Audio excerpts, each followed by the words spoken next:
Ya, kita akan coba masuk lagi ke materi kita kuliah kita hari ini terkait masih juga centrality ya, centrality menyambung dengan pertemuan lecture ketiga kemarin. Yang akan kita coba pelajari adalah terkait dengan centrality yang penambahan terkait dengan tools yang bisa kita pakai juga untuk mengukur centrality. Ada nanti CATS ya, CATS centrality, dan juga akan kita coba pelajari juga terkait dengan PageRank ya, PageRank.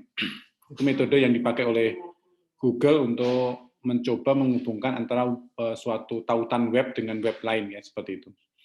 Kemudian nanti juga sedikit banyak akan ada penjelasan terkait tools untuk kasus centrality ini. Nanti sedikit banyak akan kita coba pelajari ya, seperti itu. Oke, terkait dengan, karena topik kita masih terkait dengan centrality, maka kita juga CLO-nya masih sama, yaitu memahami ukuran-ukuran terkait dengan centrality, meliputi degree centrality, bedwiness centrality, closeness centrality, kemudian bagaimana kita menggunakan software-software yang untuk menghitung terkait dengan centrality jaringan juga, kemudian kita juga menggunakan software untuk memvisualisasi jaringannya. Nah, terkait dengan centrality, kita akan coba berkenalan dengan sebuah ukuran centrality yang lain, yaitu CATS centrality. Jadi dalam sebuah teori graph ya, teori graph itu disampaikan bahwa CATS centrality dari sebuah node itu adalah ukuran juga terkait dengan sentralitas dari jaringan ya. Dan ini teori ini atau ukuran ini diperkenalkan oleh Leo Katz pada tahun 1953 ya, dan dipergunakan untuk mengukur tingkat pengaruh relatif ya dari seorang aktor atau boleh juga atau node ya, node dalam jaringan sosial.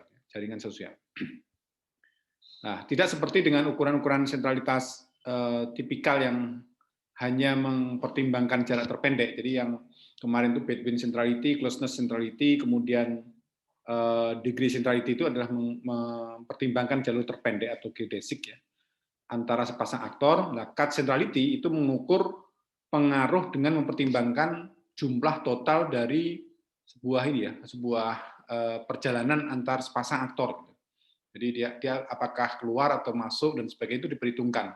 Kemana itu alur informasi itu masuk dan sebagainya itu diperhitungkan juga di sini ya, di CATS centrality ini.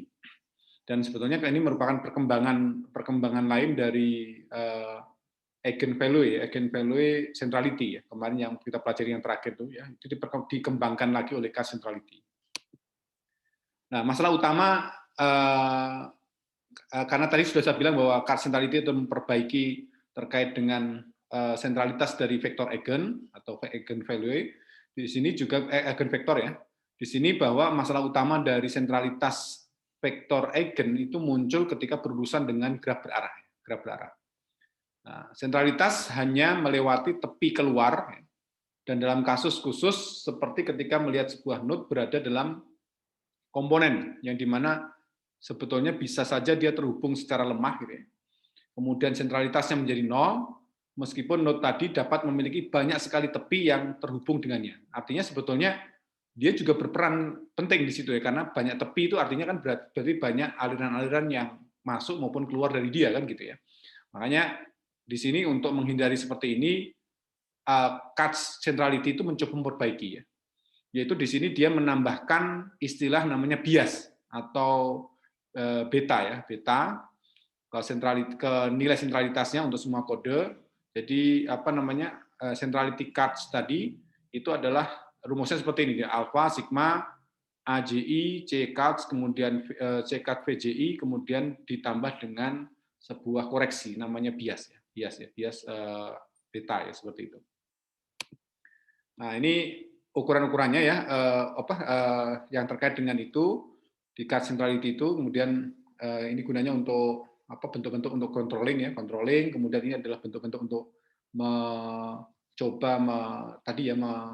untuk membantu atau menambah sedikit banyak terkait dengan itu. Jadi makanya ditambah dengan suatu bias gitu ya, bias. supaya kondisinya seperti real yang kita hadapi gitu ya. Kemudian di sini bias itu biasanya di sini disampaikan adalah vektor dengan semua nilainya satu. Jadi kalau misalkan A itu ukurannya 3 kali 3, maka tambah bias itu adalah 1, 1, 1. Ya, sesuatu vektor yang besarnya nilainya semua entry-nya itu satu, ya, biasnya ya. Sehingga case centrality tadi bisa dihitung seperti ini. Jadi case centrality tadi case centrality akan sama dengan beta dikalikan dengan I itu faktor matrik identitas dikurangi dengan alfa A transpose ya. Hanya A itu adalah matrik keterpautan ya, kemarin kita pelajari A transpose, kemudian diinverskan, kemudian dikalikan dengan 1 ya, seperti itu. Nah, terus kemudian ini ya, ini kalau 1 ini bukan berarti bilangan 1, tetapi ini sebetulnya vektor yang nilainya 1 semua ya. Kalau ditebelin itu berarti kalau nggak matrik dia vektor ya, seperti itu. Nah, ketika kalau misalkan kita berhadapan dengan suatu rumus seperti ini, ketika alfanya sama dengan 0 ya, alfanya dengan 0, itu artinya berarti sentralitas vektor eigennya dihapus. Artinya semua node tadi mendapat nilai sentralitas yang sama, yaitu beta ya, beta. Jadi kalau misalkan ini 0, semua alfanya 0 ya, alfanya 0. Alfa itu apa sih? Alfa itu apa namanya? Namanya kalau nggak salah konstanta rendaman. Konstanta rendaman. Jadi kalau kita mengambil 0,85 konstanta rendaman itu berarti 15% dari apa namanya sebuah titik itu atau sebuah node itu bisa bebas gitu ya, tanpa kita pengaruhi, dia bisa 15% untuk menentukan arahnya gitu. Jadi bebas dia kemana, terserah kemana gitu ya, seperti itu. Jadi alfa 0 artinya berarti ya udah, berarti total dia menjadi suatu apa namanya, suatu node yang bebas ya, bisa kemana-mana. Jadi nggak bisa kita deteksi. Makanya di sini sentralitasnya untuk vektor eigennya jadi dihapus, atau ya tadi itu semua node-nya mendapat nilai sentralitas yaitu sama dengan beta ya, beta. Kemudian saat alfa semakin besar, maka itu akan menyebabkan efek dari betanya itu akan berkurang ya. Beta itu akan berkurang. Terus kemudian dalam prakteknya ya akan dipilih alfa itu sama dengan 1/λ. Lambda itu apa? Lambda itu adalah nilai eigen terbesar dari matrik A transpose ya, A transpose. Kalau salah matrik agensi ya, masih ingat ya kemarin matrik A itu matrik agensi, yaitu matrik keterkaitan ya, terkaitan biasanya dia adalah in degree matrik ya. Jadi in degree matrik itu A ya, A ini ya. Jadi alfa itu ini apa namanya? Lambda itu adalah nilai eigen terbesar dari A transpose ya, seperti itu. Jadi kalau misalkan kita coba lihat di sini, ini adalah matrik apa namanya? Keterkaitan ya. Jadi kalau misalkan ini kan kalau misalkan kita kemarin belajar gitu kan, ini tuh kan nilainya 1 ya. Ini adalah V1 gitu ya, V1 di sini. Jadi kan V1 itu kan dia terhubung dengan V2, betul kan? V2 ini kan V2, kemudian dia terhubung dengan V3, dia terhubung dengan V4 kan? Jadi V1 itu terhubung dengan V2 jadi 1, terhubung dengan V3 berarti 1, terhubung dengan V4 itu 1. Dia tidak looping ya, di sini tidak diminimalisir terkait itu, dan juga dia agak terhubung sama F5, makanya di sini poin di V1-nya sendiri 0, kemudian di apa namanya 5-nya juga 0 ya, seperti itu. Kalau misalkan kita coba V2 ya, ini V2 nih, V2 itu kan berarti dia terhubung dengan V1 kan, ini 1. Kemudian dia tidak terhubung dengan V2 sendiri enggak ya. Kemudian V3 dia terhubung ya, ini terhubung. Kemudian V4 sama V5. Jadi dia tidak berhubung dengan dirinya sendiri. Kemudian berikutnya yang 3 berarti dengan 1, dengan 2, dengan 4, dengan 5 ya, dengan 5. Kemudian yang 4 itu hanya terhubung V1, V2, V3 ya. V1, V2, V3. Sedangkan yang ini apa namanya yang terakhir 5 itu hanya terhubung di 3 dan 2. Ini 2 dan 3 ya, seperti itu. Nah, kalau kita mendapatkan matriks seperti ini, dan ini saya kira transposnya sama. Jadi A ini sama dengan A transpose karena simetri ya, simetri. Anda lihat nih kalau ini misalkan ini dianggap sebagai sebuah cermin, itu maka apa ya, antara sisi-sisi ini akan bernilai sama nilainya ya. Itu trimetri berarti. Jadi A-nya akan sama dengan A transpose-nya. A sama dengan transpose. Nah, setelah itu dicari nilai eigennya dengan apa namanya, sebut saja dengan menggunakan Python juga bisa ya, cari nilai eigennya dapatnya 4 ya. Ini 4. Nah, alfa itu adalah seper dari nilai eigen terbesar. Ya, lebih kecil dari nilai eigen terbesar. Ya. Jadi kita masukkan 0,25 ya, seper dari 3,32 di sini ya. Ini kan paling terbesar kan ini ya, paling terbesar kan ini. 3,32, makanya kita masukkan bahwa alfa itu akan sama dengan seper dari 3,32.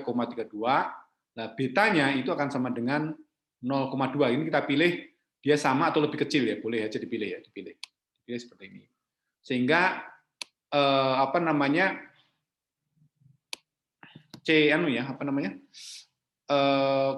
cut centrality-nya itu adalah beta dikalikan dengan matriks I identitas ya. Berarti kalau di sini berarti 1, 2, 3, 4, 5, berarti ini ukurannya adalah matriks identitas ukuran 5 kali 5. Jadi ini kalau identitas gimana? Ya ukuran 5 kali 5 yang sisi miringnya itu 1. Jadi ini nanti 1, kemudian ini 1, kemudian ini 1, ini 1, ini 1, yang lainnya 0. Ini 0 semua. Ini 0 semua. Ini 0, ini 0 semua juga. Ya, 0 semua. Ukurannya 5 kali 5 berarti ya.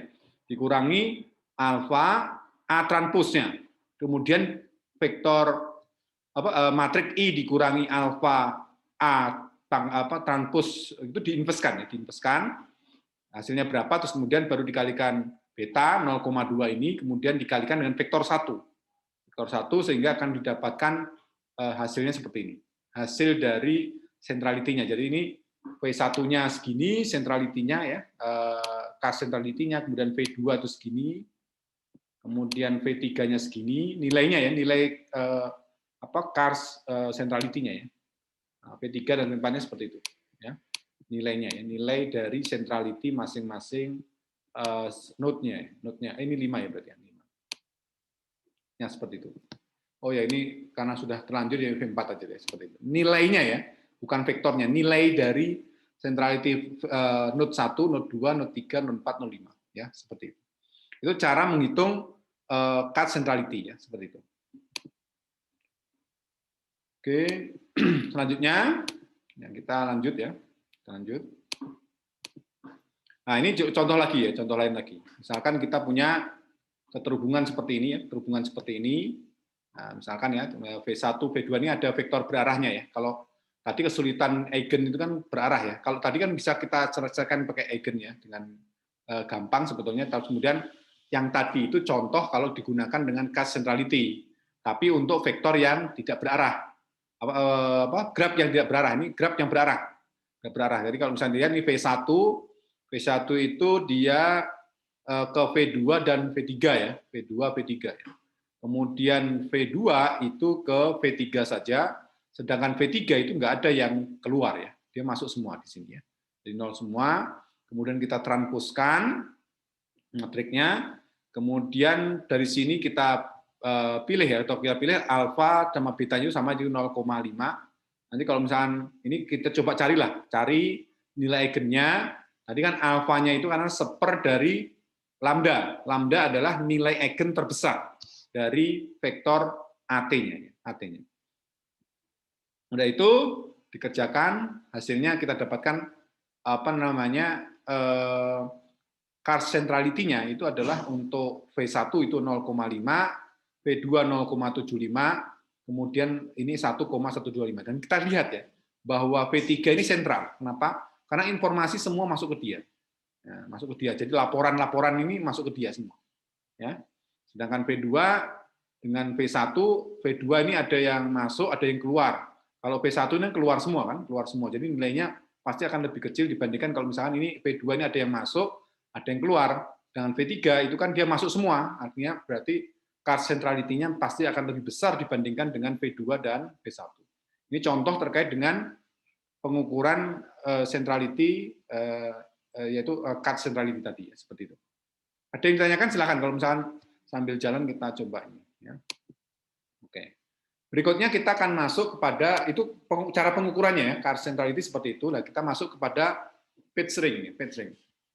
Jadi kenapa muncul metode ini? Karena ada masalah ya dengan nilai vektor eigen dan juga car centrality itu.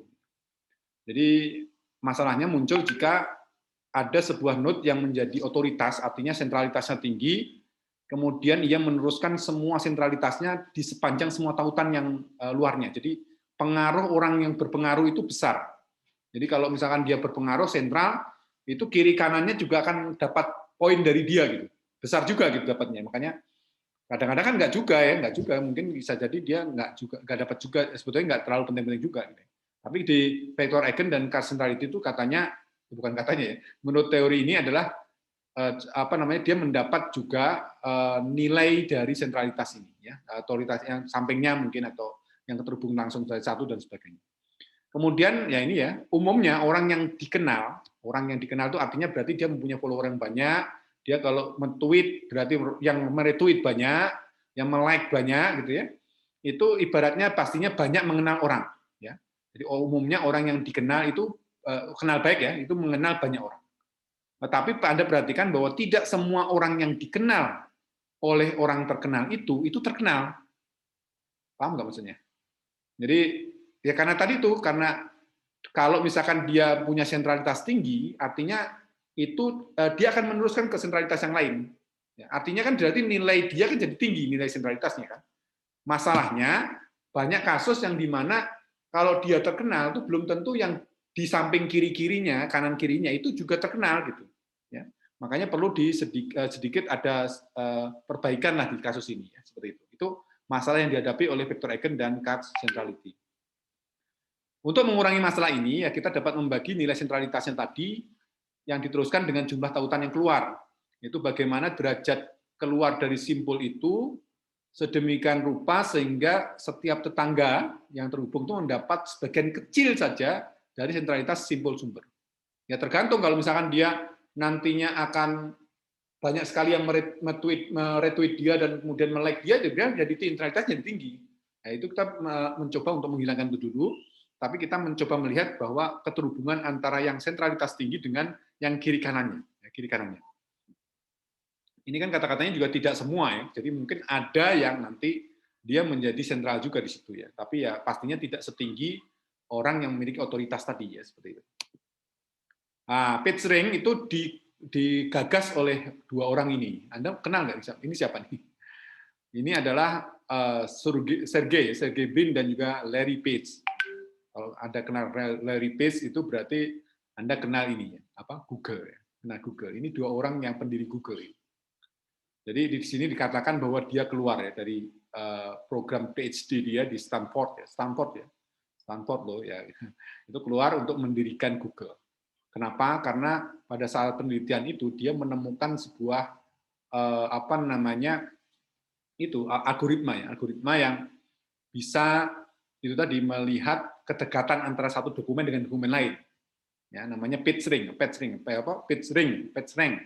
ya.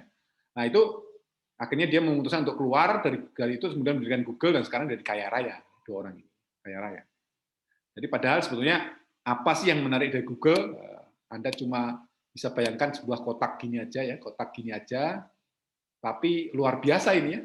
Ini menjadi jendela dunia ini ya. Begitu kita ketik di dalam kotak ini, apapun yang kita inginkan senantiasa ada itu tadi searching atau mungkin sebut saja teologi untuk mendapatkan dokumen-dokumen yang kita minta sesuai dengan apa yang kita tulis tadi.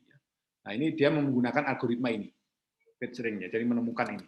Dan tapi sekarang udah dikembangkan lagi lebih detail dan mungkin pastinya lebih bagus lagi ya untuk terkait dengan itu. Oke, itu terkait dengan dua orang ini ya, luar biasa ini ya. Nah, akhirnya dia keluar dari itu, jadi harusnya dia dapat doktor, tapi kan kalau doktor dia dapat itu terus kemudian dia menjadi hak Universitas Stanford kan, makanya dia mikir-mikir wah ini untuk bisnis lumayan ya, akhirnya dia keluar aja. Jadi ini dua orang ini menciptakan algoritma namanya pitch ring untuk menentukan peringkat pencarian kata kunci. Nah, PageRank didasarkan pada halaman web penting, kemudian jika diarahkan oleh halaman penting yang lainnya. Jadi ada keterkaitan, dia bisa hitung gitu. Mana yang paling tinggi kedekatannya dia langsung tampilkan di paling atas gitu ya. Ya, seperti itu. Jadi bisa mungkin kesamaan karakternya, tapi sekarang udah berkembang lagi dengan domain-domain yang lain, mungkin dengan penelitinya, dokumen itu milik siapa dan sebagainya, kedekatan dia dengan yang dokumen yang pertama itu seperti apa dan sebagainya, itu udah langsung kehubung semua. Itu bisa kita lihat seperti itu. Dan algoritma ini dipatenkan ya pada tahun 2001 dan disempurnakan sejak itu. Jadi sejak itu disempurnakan lagi. Dan ini sering sekali dipakai untuk yang lainnya.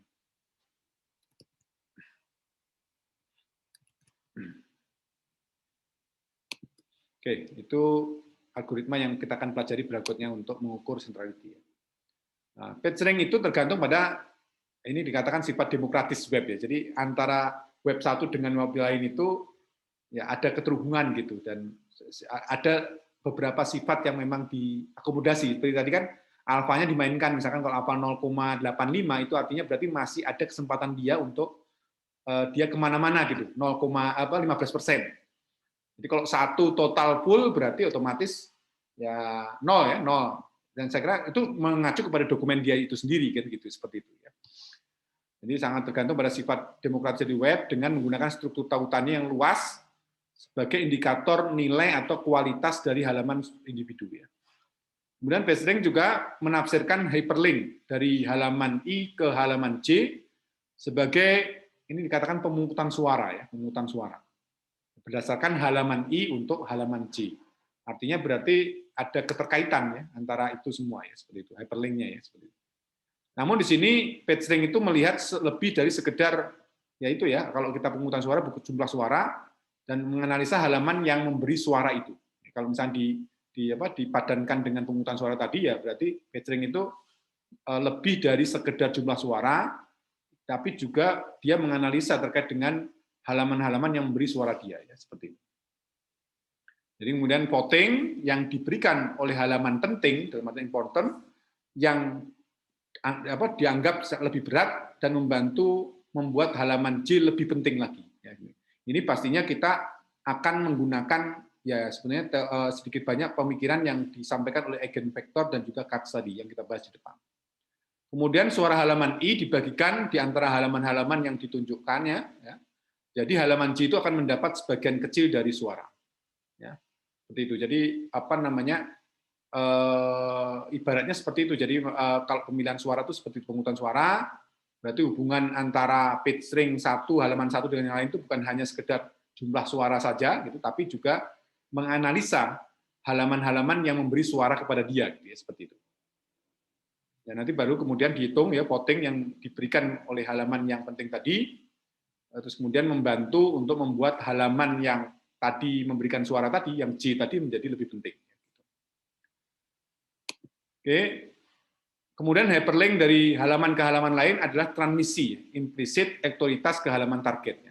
Jadi semakin banyak inlink yang diterima halaman I, inlink halaman I, maka semakin tinggi nilai dia dibandingkan yang lainnya gitu. Jadi misalkan kalau setiap paper atau setiap apa itu senantiasa merujuk ke dia gitu ya, merujuk ke dia terus gitu ya, itu kan berarti nilai paper itu akan menjadi lebih tinggi. Artinya misalkan ada 3 paper atau 4 paper, ya.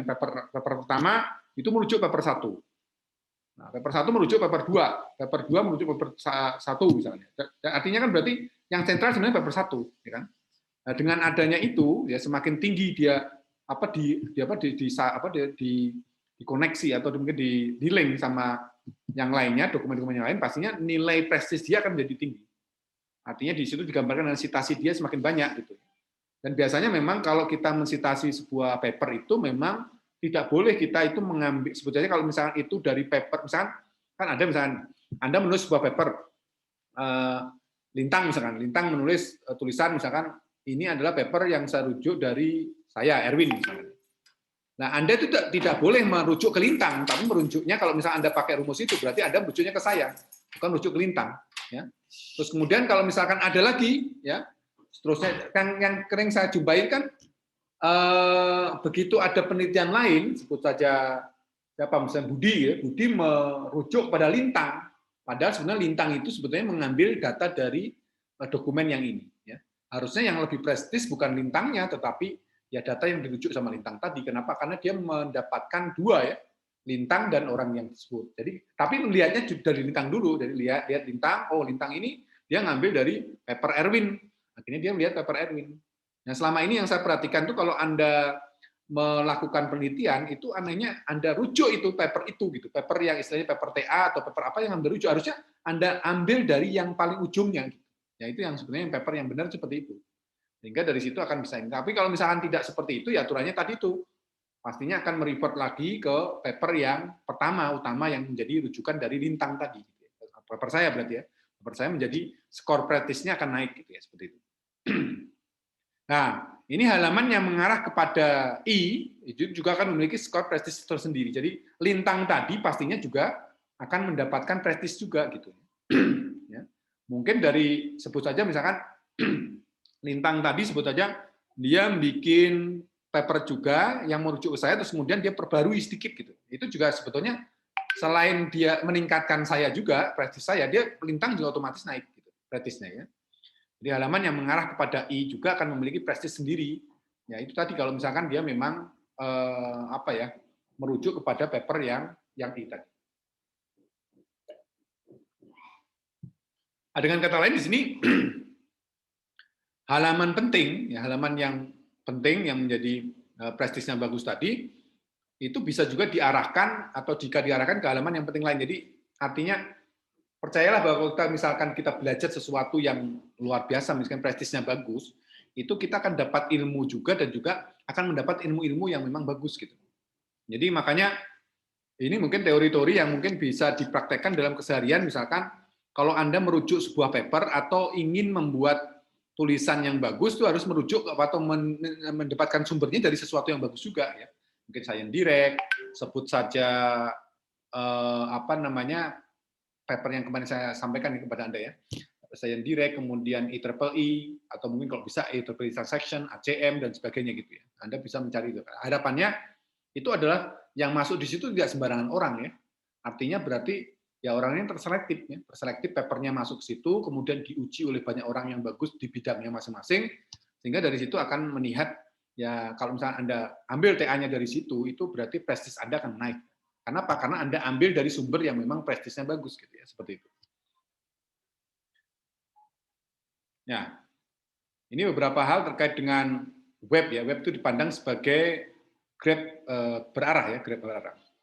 Jadi node atau simpul itu adalah merupakan halaman dari web, bayanginnya ya. Halaman dari web itu adalah node atau simpul-simpulnya. Kemudian tepinya itu adalah hyperlink antara situs web. Jadi situs web satu dengan web lain itu saling berkait ya, seperti itu ya. Itu itu tepinya, diharapkan hyperlink dari antara situs web. Kemudian di graf ini kita memiliki lebih dari 10 miliar simpul dan tumbuh setiap detiknya. Ini adalah di Google ya, di Google. Di graf ini, maksudnya di graf Google itu memiliki lebih dari 10 miliar simpul. 10 miliar simpul. Jadi node-node dokumen-dokumen yang ada itu ada sekitar 10.000 dan saya kira akan tumbuh ya setiap detiknya. Sekarang nggak tahu nih kalau misalkan ini dibuat tahun yang lalu, mungkin pertumbuhannya sudah 10 pangkat berapa miliar simpul. Karena kan sangat mudah juga ada tulisan-tulisan yang sama pun juga bisa masuk di situ ya. Artinya ya di situ karena tidak menganut aturan ini auto-ticket ya, artinya dicek kesamaannya, similarity-nya nggak dicek ya. Tapi ya boleh aja kita ngopi kerjaan orang, kemudian kita bikin slide-nya, kita kumpulkan dari slide-slide yang lain, kemudian kita coba tampilkan, akhirnya bisa juga bikin simbol-simbol baru dan seterusnya. Dan itu akan tumbuh setiap detiknya, karena setiap orang juga mengakses ya terkait dengan teknologi ini atau Google dan sebagainya, sehingga pastinya akan membuat simbol-simbol itu akan menjadi lebih berkembang lagi dan seterusnya. Nah ini PageRank algoritmanya ya, PageRank algoritmanya ada namanya eigen centrality. Jadi rumusnya adalah skor ya, skor dari I xi ya, itu adalah skor rank I xi itu adalah jumlah skor ranknya xj dari semua halaman J yang mengarah ke I, ya, mengarah ke I. Jadi kita sebut XI sama dengan lambda kali sigma XJ, ya, di mana J dan I-nya itu ada di eigen, ya, di sebuah tempat yang sama, gitu ya. Jadi subset dari E-nya. Kemudian kita juga menggunakan sentralitas Kans, ya, atau Kans centrality. Ya, itu rumusnya tadi sudah disampaikan, ya, XI sama dengan 1/, lambda I. Lambda itu kan alfa tadi, ya, alfa, ya. Alfa itu kan 1/, lambda I, di mana lambda ini adalah lambda terbesar yang kita peroleh dari AIJ, ya, seperti itu, ya. Sigma J, AIJ, XJ ditambah dengan beta, ya. Itu adalah apa namanya bias yang tadi kita bicarakan di depannya. Tapi di sini juga karena halaman J itu mungkin saja menunjuk ke banyak halaman lain, maka skor praktisnya juga harus dibagikan di antara halaman-halaman ini, halaman-halaman yang banyak tadi. Itu harus dibagikan juga, gitu ya. Jadi meskipun juga prosentasenya pasti akan berbeda, tergantung kemiripan dokumen itu dengan dia dan sebagainya, maka ditambah dengan namanya outdate, ya. Outdate itu berarti apa namanya, out degree. Out degree artinya yang keluar dari dokumen itu, ya. Nanti kita coba lihatlah outdate itu apa sih ini, ya. Ini adalah out degree dari J-nya. Nah, ini matrik notasinya, ya. Misalnya ini adalah vektor kolom berdimensi n dari nilai page string-nya, yaitu x-nya sama dengan x1, x2 sampai xn, kemudian ditranspuskan. Kemudian A itu adalah agensi matrik, ya, di mana entry-entry-nya adalah AIJ. Kemudian sentralitas page string-nya itu dari node I itu diberikan oleh rumus ini. XI sama dengan alfa dikalikan sigma AIJ XI dibagi dengan out degree J ditambah dengan beta, ya. Atau ini bisa ditulis dengan singkat, gitu, yang ini, ya, dengan rumus ini. Rumus apa namanya? Bahwa ini itu adalah A dikalikan D inverse, ya. A dikalikan D inverse. Nah, ini ya, ini itu dimisalkan atau nanti bisa didapat atau dicari dengan mengalihkan matrik A dengan D inverse-nya. Nah, D inverse itu apa nanti kita definisikan di depan, ya. Nah, di belakang misalnya. Nah, ini alfanya itu adalah damping vektor, faktor rendaman. Tadi saya mengingatkan kalau dan umumnya ditetapkan segini, ya, ditetapkan segini 0,85. Artinya dokumen itu masih ada kesempatan 15% lagi untuk dia bebas, ya, dia di link kemana saja, ya, dia berapa persen, dia itu bebas untuk di link berapa persen ke dokumen-dokumen lain yang menurut kehendak dia, lah, seperti itu, ya, seperti itu.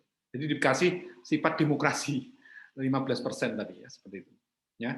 Jadi kalau ada kata-kata 0,85 itu artinya berarti 15% dia masih mempunyai wewenang, ya, untuk apa namanya kemana-mana, gitu, 15% saja.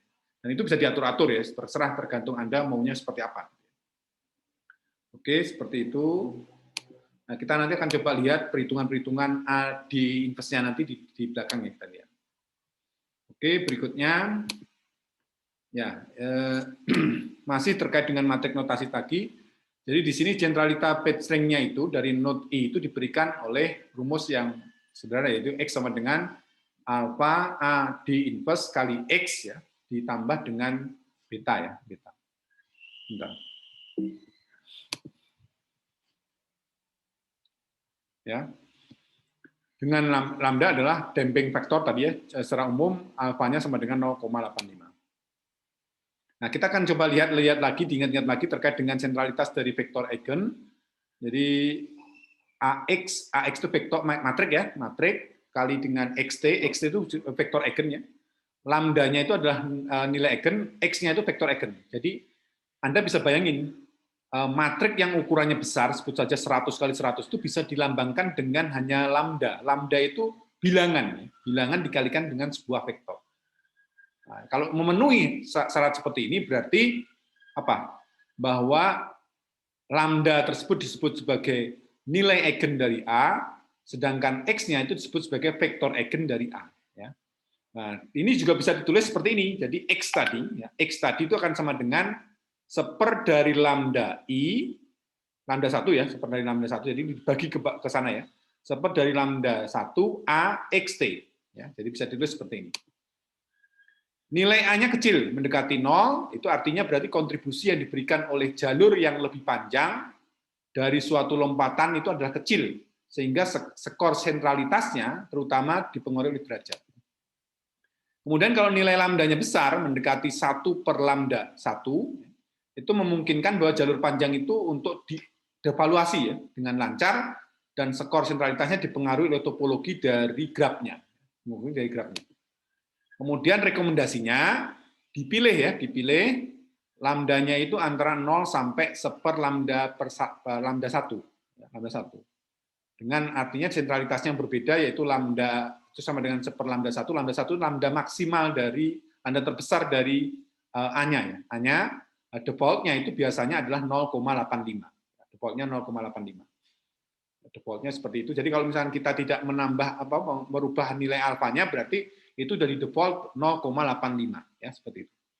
Nah, lebih baiknya lambdanya dipilih antara 0 sampai 1 per lambda 1. Dan saya kira sangat bergantung pada masalah yang kita hadapi. Mungkin dengan tagar misalkan seperti saya tadi, vaksin pulihkan NKRI, itu akan ada pilih nanti lambdanya akan berbeda dibandingkan dengan yang lainnya gitu. Dengan tagar yang lain misalkan KLB Demokrat misalkan, atau yang lainnya ya, seperti itu ya, bisa diatur-atur. Jadi yang direkomendasikan adalah pilih antara lambda sampai, kalau lambda 0 nggak bagus, kemudian lambda 1 per lambda 1 juga sebetulnya tidak terlalu bagus, tapi ya sebetulnya nggak masalah juga gitu ya. Terus kemudian sarannya itu dipilih antara range antara 0 sampai 1 per lambda 1. Nah, biasanya yang defaultnya adalah 0,85. Ini overview-nya ya, yang tadi sudah kita ini. Jadi kalau misalkan banyak koneksi satu hop, kemudian kesimpul sentralitas tinggi, itu identifikasinya menggunakan eigenvector centrality, rumusnya ACI sama dengan lambda alpha sigma AIJ kali CJ. Kemudian kalau banyak koneksi satu hop tapi kesimpul derajat tinggi, ya. Simpul derajat tinggi. Jadi ada yang derajat, ada sentralitas ya. Nah, itu berarti kita menggunakan Katz centrality dengan rumus CI sama dengan lambda dikalikan dengan alpha dikalikan dengan sigma AIJ CJ dengan faktor koreksi, yaitu bias tadi ya, beta ya. Jadi sebetulnya ini pengembangan ya. Ini eigenvalue itu dikembangkan, eigenvector centrality dikembangkan oleh Katz centrality. Kemudian seperti yang di atas, ini dua-duanya, tapi mendistribusikan bobot yang dimiliki node ke node yang ditunjukkan. Jadi kan tadi kan kita mendapat masalah itu kalau misalkan kalau dengan menggunakan eigen sama Katz centrality itu kan orang yang terkenal itu pasti dia mempunyai kedekatan dengan orang-orang terkenal. Artinya orang yang di dekat dia itu pasti terkenal gitu. Menurut aturan dia ya. Tapi sebetulnya kan nggak juga gitu. Ada juga orang yang sebenarnya nggak terkenal dan dia meretweet terkait dia ya misalkan, atau menjadi follower dia gitu ya, seperti itu. Nah ini dikoreksi oleh PageRank ini. PageRank ini dengan rumus seperti ini. Jadi AIJ CJ-nya tadi dibagi dengan odd degree J. Itu aja odd degree J. Jadi bedanya cuma di sini ya. Ini ditambah dengan beta untuk faktor koreksi. Ini untuk kalau yang ini itu kurang bagus untuk graf berarah, ya, graf berarah. Makanya dikembangkan Katz centrality. Nah, centrality itu untuk graf yang berarah.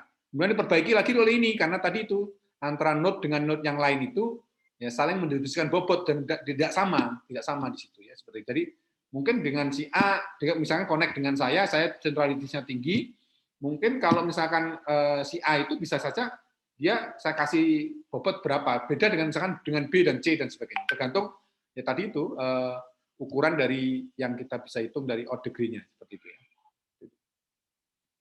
Nah, atau bisa dihitung dengan X sama dengan alpha A D inverse X ditambah dengan beta ya, beta 1. Beta 1 itu artinya berarti vektor yang nilainya 1 semua. Nah, ini contoh ya, sampelnya seperti ini. Ini adalah in degree matrix. In degree matrix berarti in degree itu berarti yang mengarah ke dia ya. Anda lihat nih, ini kan V1 ya, V1. Ini kan V1. Yang mengarah ke P1 itu kan cuma ini ya, vektor ini kan. V2 kan, makanya nilainya nih 1, ya kan? Kemudian yang V2 ya, V2 itu yang mengarah ke dia kan ini kan. Ini kan segitiga, saya buat segitiga ini kan. Ini berarti V1 kan, V1 masuk, sama V3. V3 kan ini, ya kan? Ada 2 yang masuk ke dia ya. Jadi kita dapatkan ini. Sedangkan yang V3 itu yang masuk ke dia itu ada dari ini 1 ya, dari 1, dari 2 masukkan ke dia ya, kemudian dari 4. Ya kan? Ada 1, kemudian 2, dan 4. Dan seterusnya ya, caranya gitu. Ini adalah disebut sebagai in-degree matrix A itu ya. Nah, setiap barisnya itu menunjukkan dalam derajat in-degree tadi, sedangkan kolomnya itu menunjukkan derajat keluar. Jadi kolomnya itu adalah derajat-derajat keluar atau odd degree-nya.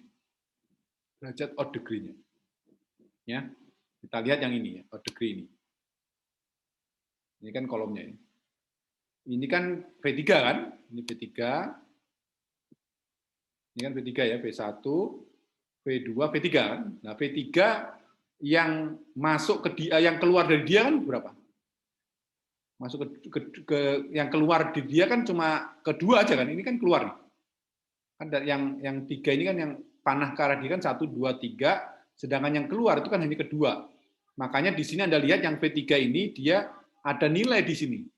Ya, ada nilai di P2-nya. Ya. Ini setiap kolomnya menunjukkan derajat keluar atau odd degree tadi, degree G tadi, ya. Seperti itu. Ya. Atau bisa dihitung dengan menggunakan rumus X sama dengan alfa A D inverse X kemudian dikalikan dengan beta. Silakan kalau ada yang menanyakan, aja saling ini aja sambil bertanya juga nggak apa-apa ya. Oke, itu terus kemudian, nah ingatlah bahwa masalahnya adalah dengan simpul dengan in degree 0 itu diselesaikan dengan menggunakan beta tadi, supaya tidak bias. Kemudian apakah rumus di atas didefinisikan yang baik? Itu aja pertanyaannya harus kita jawab. Nah ini titik masalah yang tidak ada tautan keluar, ini yang menjadi masalah juga di sini ya, masalah di sini. Terus kemudian jika tidak, bagaimana kita bisa memperbaikinya rumus atau matrik-matriknya, gitu ya. Nah ini caranya untuk memfikskan program tadi, yaitu di sini disarankan kita menghapus halaman-halaman yang tidak memiliki link keluar selama perhitungan page rank-nya, karena halaman-halaman ini adalah tidak mempengaruhi peringkat halaman lain secara langsung. Jadi yang pilih yang link keluar, halaman langsung, halaman ini akan mendapatkan link keluar di masa mendatang. Harapannya seperti itu. Itu semacam ini. Kemudian yang kedua, tambahkan satu set lengkap link keluar dari setiap himpunan I ke semua halaman di web. Artinya berarti dikasih nanti satu vektor itu nilainya satu semua. Nah, satu semua. Artinya kan berarti satu set lengkap ya, link keluar semua dari semua halaman tadi di semua halaman I ke semua halaman di web ya seperti itu. Jadi artinya ini. Jadi ini dikasih semua dengan satu. Ini dikasih semua dengan satu. Ini artinya berarti ini berarti semua terhubung ya. Semua terhubung dengan itu tadi, yaitu tambahkan satu set lengkap link keluar dari setiap halaman I ke semua halaman web. Seperti itu. Ini adalah setiap kolom menunjukkan derajat keluar itu ada semuanya. Nah, ini juga sama, setiap barisnya menunjukkan dalam derajat, ya, seperti itu. Kemudian, ini juga ya, pilihan kedua digunakan dalam, ini ya, page rank karena matrik dapat diperbarui, ya, seperti itu. Ya, matrik A-nya seperti ini, matrik in degree-nya ya, in degree-nya seperti ini. Ukurannya berapa? 1, 2, 3, 4, 5, 6. Jadi ditambahkan. Kalau misalkan kita lihat di soal yang tadi, sebentar kita lihat ya.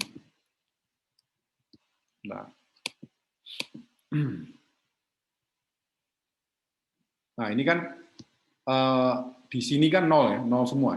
Ya, ini diganti dengan 1 semua ya. Itu ya, seperti itu. Kasus yang tadi ya seperti itu. Jadi dikasih link semua keluar. Ya, dikasih semua. Itu tambah satu set link tadi yang dia 0 semua diganti dengan 1 semua. Seperti itu. Diperbarui. Ya.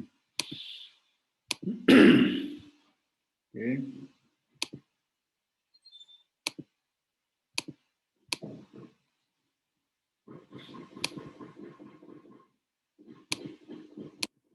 Nah, jadinya seperti ini. Jadi dikasih link semua ya, link semua ini. Jadi semua masuk semua ya. 5 itu artinya berarti bisa 5 tadi kan semua masuk ke dia kan. Nah, ini dikasih link keluar semua.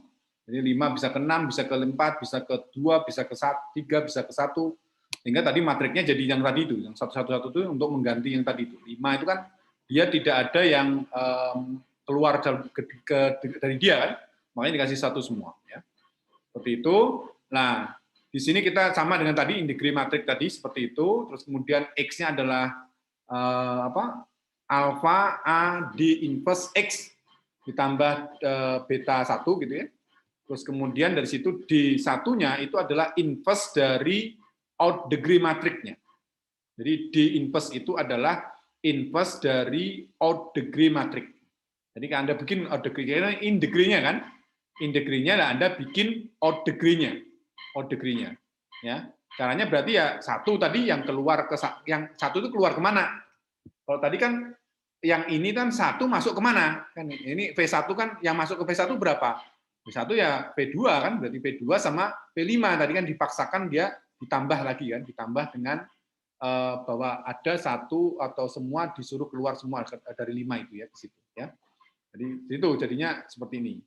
Sehingga kita bisa membuat matrik out degree-nya ya, ditranspuskan saja terus kemudian diinverskan, hasilnya seperti ini. Hasilnya seperti ini. Nanti kita akan dapatkan untuk yang merah ini, yang satu-satu semua ini, ya nanti kan kita dapatkan bahwa di inverse-nya ya, di inverse-nya itu akan sama dengan 1/6, 1/6 ya. 1/6. Ya. Ini setengah, ini karena yang terhubungnya 2 gitu ya. Terus kemudian ini P2-nya ya nanti Anda coba hitung-hitung 1/2, kemudian yang ini kan berarti 1/1 ya, 1/1, kemudian 1/3, 1/6, 1/3, ini 1/2 ya, 1/2. Ini 1/1. Jadi sebetulnya sih tinggal melihat ini aja, ini kan ini jumlahnya berapa nih? Yang 1 berapa? Baris ini? Halo?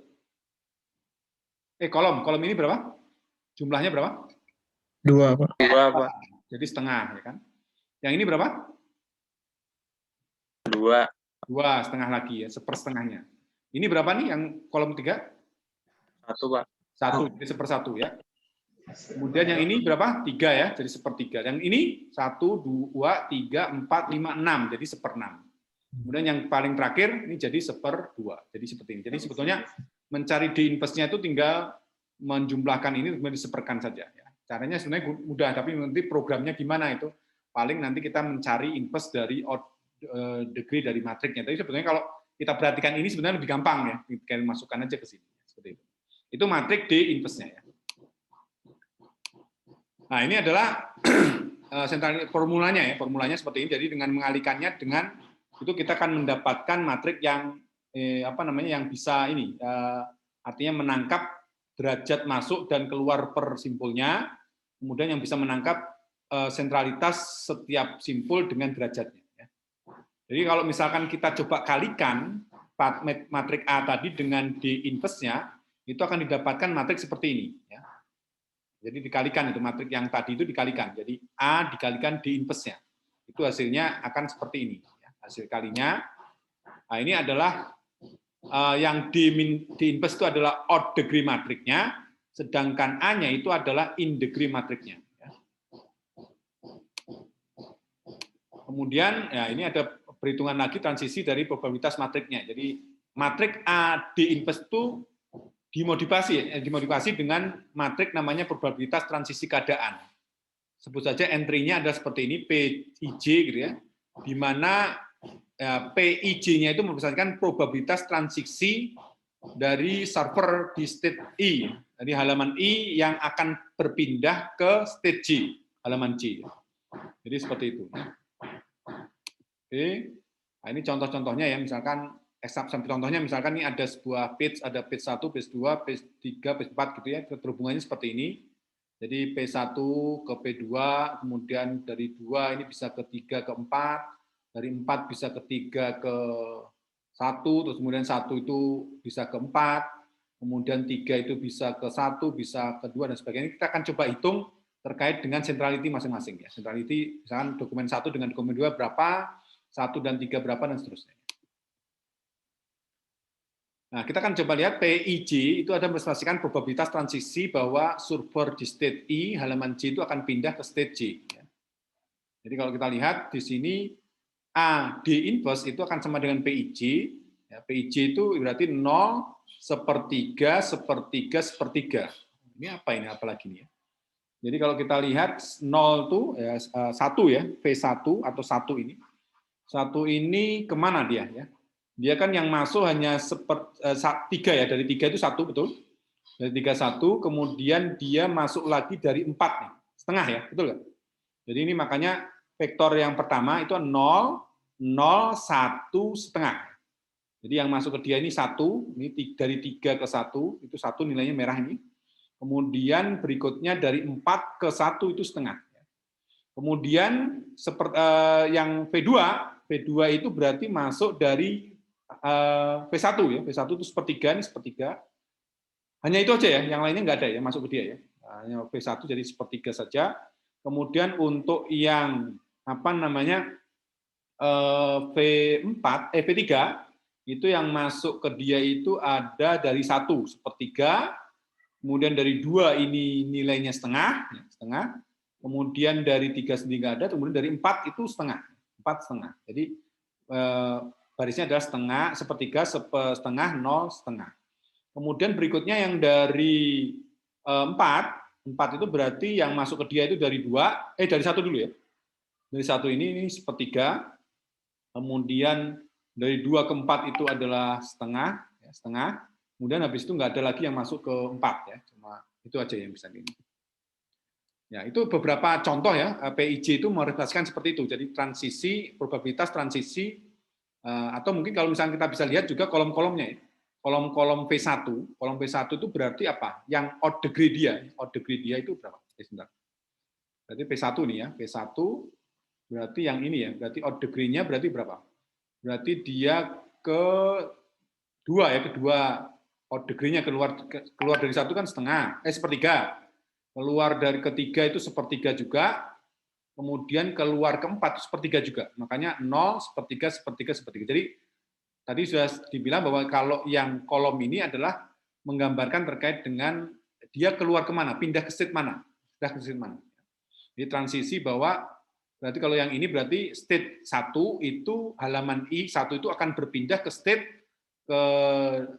kedua, ketiga, dan keempat. Yang ini berarti state 2 itu akan berpindah ke state 3 dan state 4. Berarti yang ini berarti state 3 itu akan berpindah ke state 1. Ini juga sama, state 4 itu akan berpindah ke state 1 dan state 3 ya, seperti itu.